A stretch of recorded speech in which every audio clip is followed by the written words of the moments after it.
اگر آپ چینل پر پہلی بار آئے ہیں تو ابھی سبسکرائب کر کے بیل آئیکن پریس کریں اور رہیں باخبر۔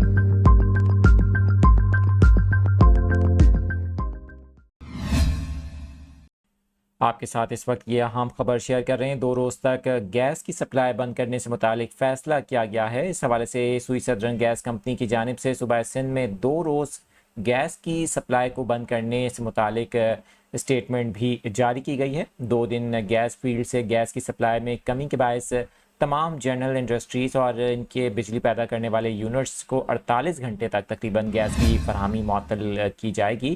ترجمان سوئی سدرن گیس کمپنی کے مطابق 23 ستمبر کی صبح 8 بجے سے پیر کی صبح 8 بجے تک گیس کی ترسیل بند رہے گی۔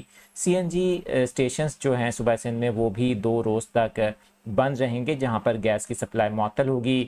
اس حوالے سے سوئی سدرن گیس کمپنی کے ترجمان کا مزید کہنا تھا کہ گھریلو صارفین کے لیے گیس کی ضرورت کو پورا کیا جائے گا۔ ترجمان کا مزید کہنا تھا کہ تمام جنرل انڈسٹریز اور ان کے بجلی پیدا کرنے والے یونٹس کو گیس کی فراہمی معطل کرنے کا فیصلہ گھریلو صارفین کی گیس کی ضرورت کو پورا کرنے کے لیے کیا گیا ہے۔